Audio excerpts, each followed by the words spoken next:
Hello நண்பர்களே, வணக்கம்.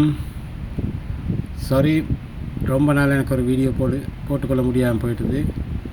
Sorry. Welcome back to வண்டர்லஸ்ட்.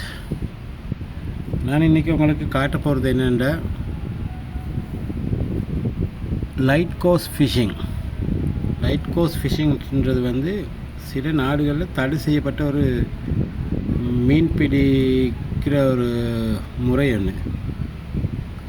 அதுக்கு காரணம் என்னென்னா, இந்த லைட் கோஸ் ஃபிஷிங் மூலமாக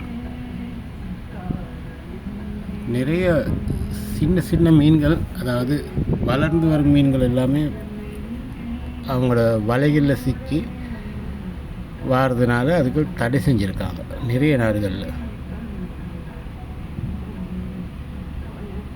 ஆனால் இப்போ நாங்கள் சைனாவுக்கு போர்ட்டுக்கு நாங்கள் போய்கொண்டிருக்கிறோம்.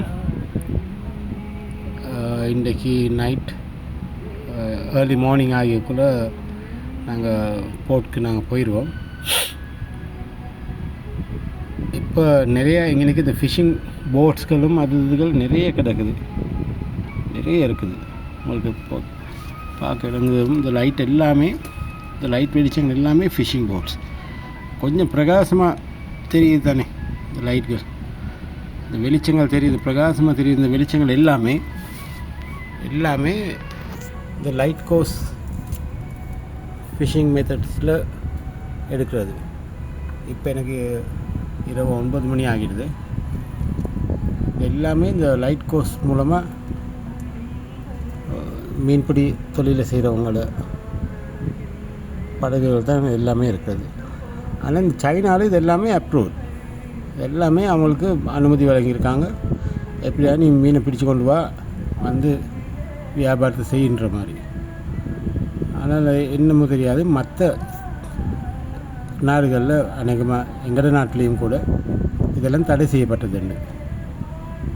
ஆனால் இவங்க டன் கணக்கில், பெரிய பெரிய டன் கணக்கில் மீன் பிடிச்சி கொண்டு போவாங்க. சின்ன மீன்கள் இதெல்லாம் சின்ன மீன்கள் எல்லாம் எப்படியுமே அதெல்லாம் விற்பனைக்கு போகாது.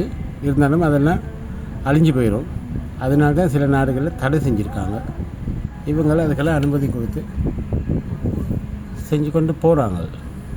பாருங்கள் எவ்வளோ மீன்பிடி படகுகள்லாம் இருக்குது. படகுகள்னு சொல்ல முடியாது, இதெல்லாம் சில சின்ன சின்ன கப்பல்கள் மாதிரியானது. இப்படி தான் கப்பல் கொஞ்சம் இப்போ ஸ்லோவாக தான் போய் கொண்டிருக்குது. ஏன்னா நிறைய இந்த மீன்பிடி படகுகள் இருக்கனால கொஞ்சம் டிராஃபிக். இது தான் கடல்களில் நாங்கள் சந்திக்கிற கொஞ்சம் டிராஃபிக்கள் இதுகள் அந்த மாதிரியாக போய் கொண்டிருக்கோம். ஓகே.